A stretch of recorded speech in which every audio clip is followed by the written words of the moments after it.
Yan. So dito, going to, upstairs. Tingnan Makikita natin niyo yung kasama Kylie ang home free team. Akitin natin. Brother Paul, Ilang have a steps yata challenge. ito? I do not know. Paunahan tayo sa taas. Oh, go ahead. Ikaw na po ang number 1. I'm okay. Ikaw na first runner-up. Pero in fairness, malinis ang lahat ng area dito sa Baguio City. And kita natin na well-maintained ng ating mga kapitbahay din. Totoo naman. Dito sa iba't ibang tourist attractions sa Baguio Ilang City. steps ito? Ilang steps? Tanungin natin mamaya kung ilang steps sa taas. Bilang ka kaya? Brother Paul. Oh, ikaw na rin yun. Okay na rin Brother sa Paul, akin. bilangin natin. Balik tayo sa baba. Go lang.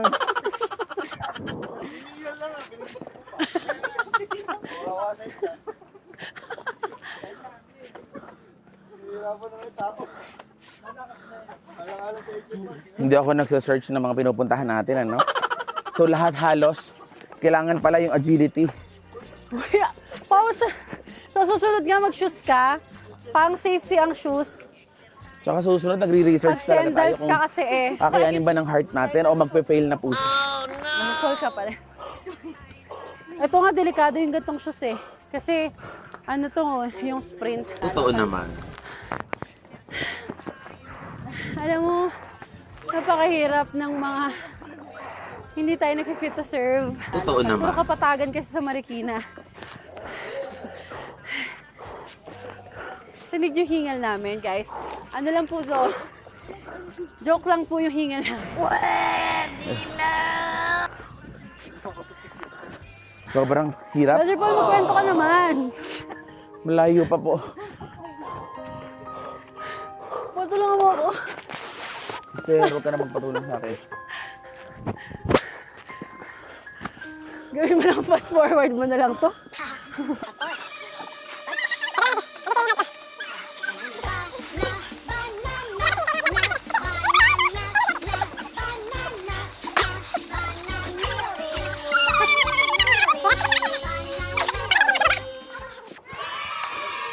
Ang hirap. Ang hirap. Ang hirap mamuhay. Hindi ko kaya. Tingnan niyo kung gaano kataas.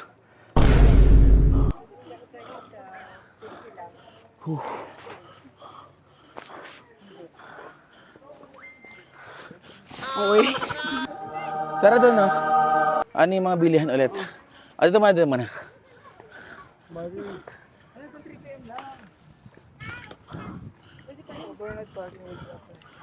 Spell. Epre.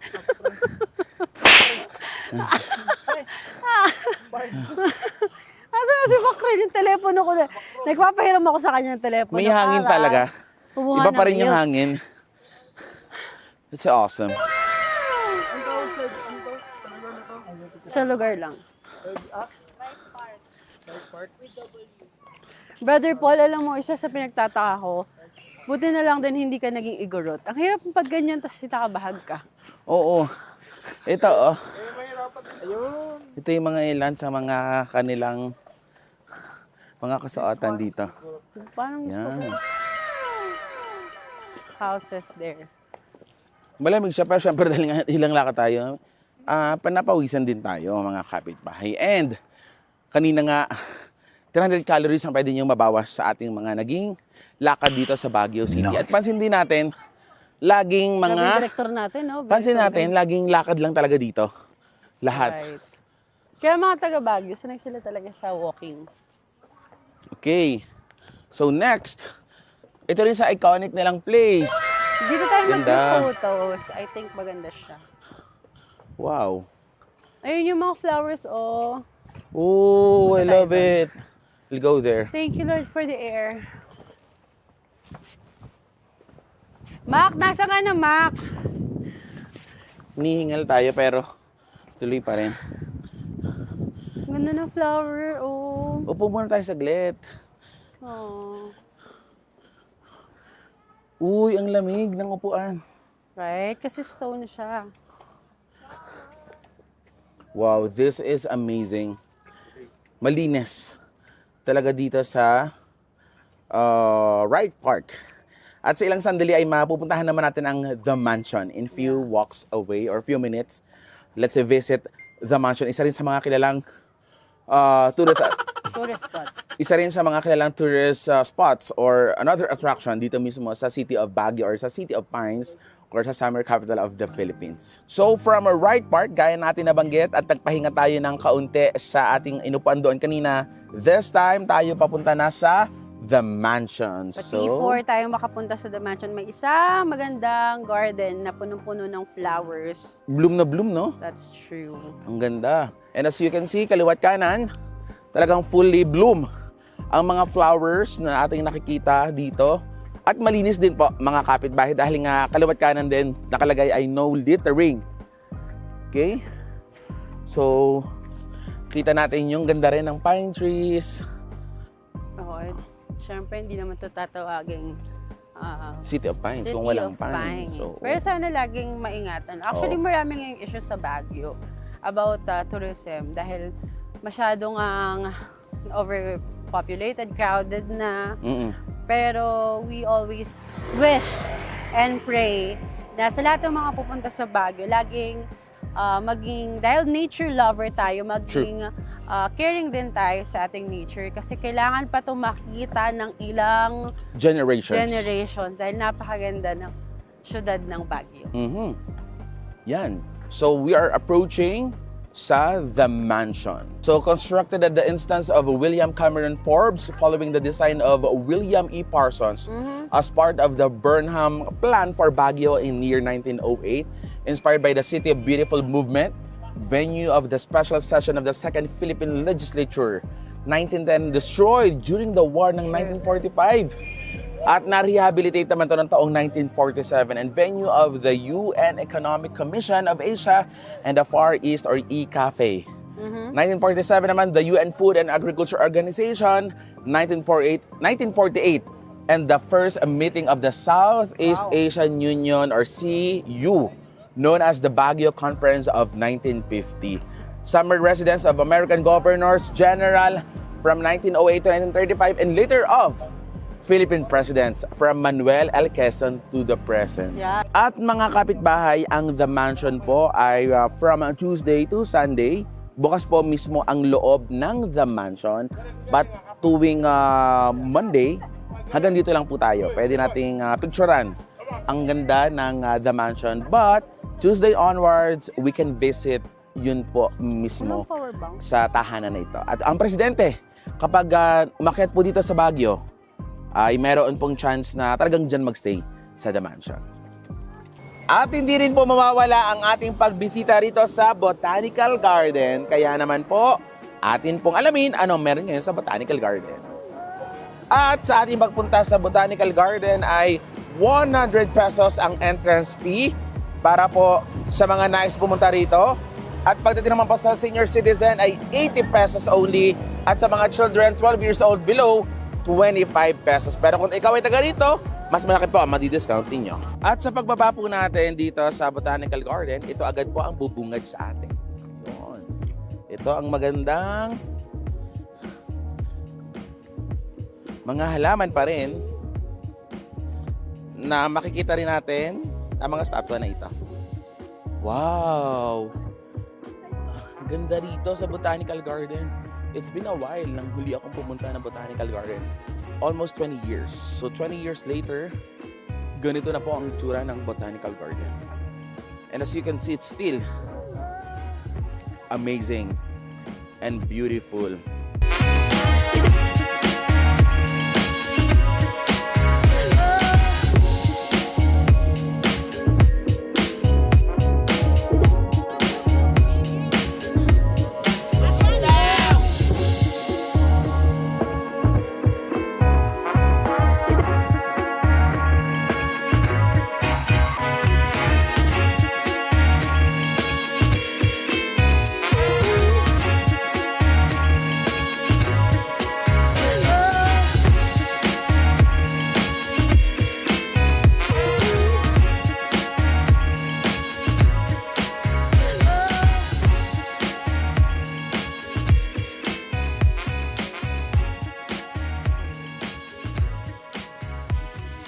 So malamig siya mga kapitbahay.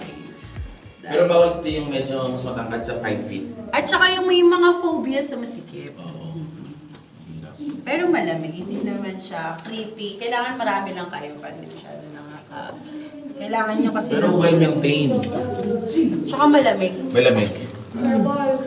Malamig siya dito, mga kapitbahay. Nice. Pero kung ang nakakapagtaka, bawat ano,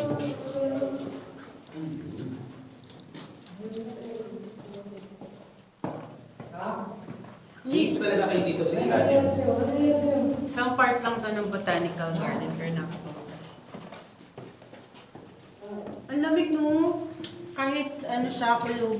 Tsaka parang ganda ng boses ko. Wow. Yes. Sige.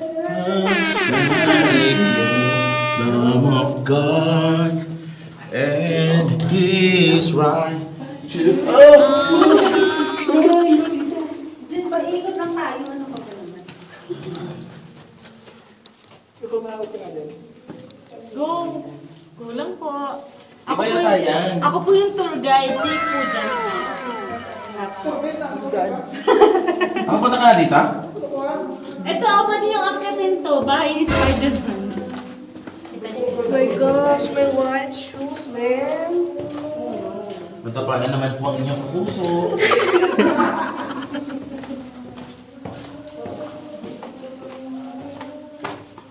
Ang nakakatakot yung paglindol. Yun nga po eh. Kasi ilalim.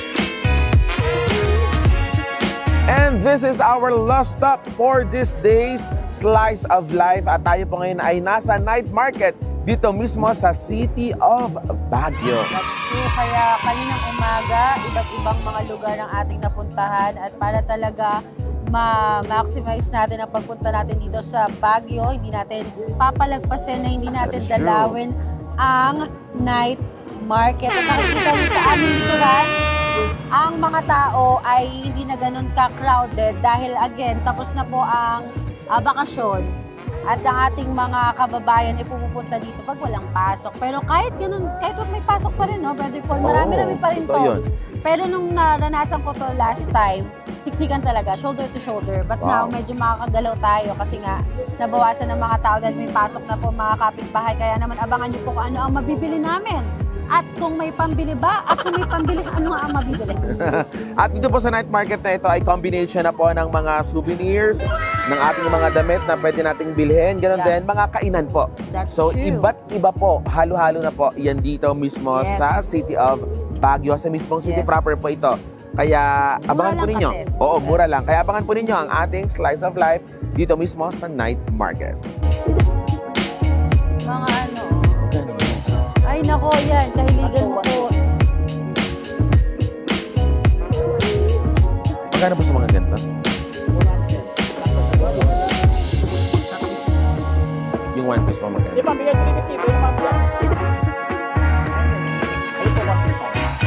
maliliit na one.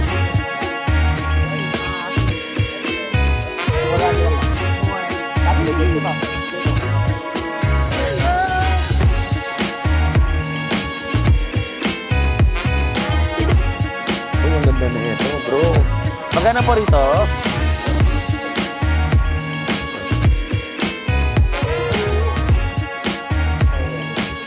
$300 po. Ganda, no?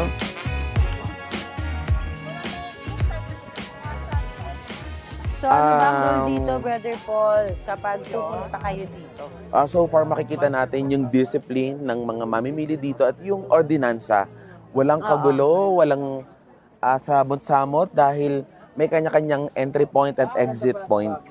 Kaya makita natin yung organized and disciplined dito mismo sa night market. Alright. Let's go, balot. Yes. Balot na balot Papasok na balot. tayo sa kainan mismo Right. dito sa night market. At ang lawak pa din po nito mga kapitbahay. Right.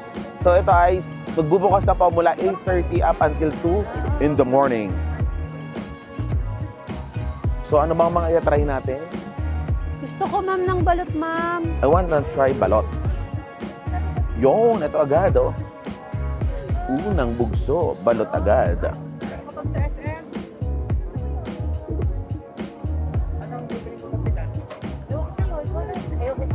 Magkano ba yung sa ganan? Grabe ang balot. Ay, balot. Magkano po sa ganan? Pa? 40. Dalawa po. Ako din. Ayun o, yung, ay gusto mo niyan? Mama Ana ha, yun o. Yun o, yung ganung balot po. Ayun nga. Okay, 40 daw. po sa akin. Pag dito pa. Parang gusto ko din yung normal na. Pag dito pa. 30. Try natin yung ganan. Wow. Ito yung mga napamili ko. Kasi mura lang. Doon lang tayo sa mga 3 for 100. Ito ay, ano po tawag ba? Grilled balot. Grilled balot. So, basically, ito ay balot na grinilled. Ayun o. Kaya, titikman natin. Sarap. First time ko itong natikman pero ang sarap. Maanghang, pero masarap. Ako naglagay pa ako ng asin kasi talagang yun ang tandem ng balot sa akin.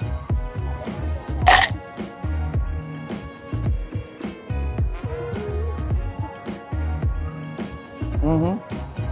Kailangan natin ng inumin. Mhm. First time ko itong matikman. Namin ganitong balat para. Actually, yung chili, oil, and garlic something nasa toppings. Yun yung nagpaanghang. Tapos yung suka. Kailangan nyo talaga siyang budburan ng asin. Favorite to ni Sister Ana. Last. Parang gusto ko ng normal na balot. Nga. Ako dyan. Sarap. Tikman natin yung normal. Siyempre, hindi natin ipagpapalit yung normal na balot. Tikman natin ang balot ng Baguio. Wow! Sarap. Tsaka ano siya, mataba, malaki. Ano yung potential yung ulo? Masabaw. Hindi maliit. Kasi yung ibang balot maliit. Okay na. Mataba, malaki masabaw. Ano pa? Alam mo, Panalo yun, sis. grabe, tingnan mo, saan ka makakita ng sabaw na umaapaw? Usually kasi Totoo. ilalim lang, diba? Kailangan mo pa i-shake. Ito, unang ano mo, pag-crack mo ng egg, may sabaw agad. Hindi ko pa rin ipagpapalit. Amazing.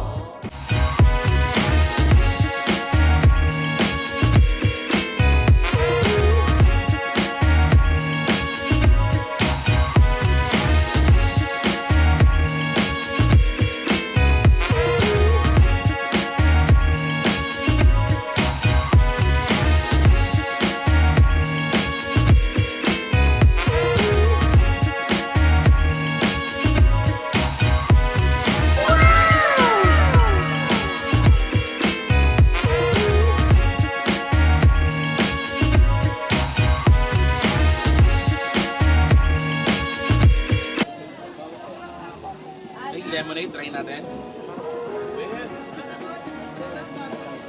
Yes, patubig po ko naman eh.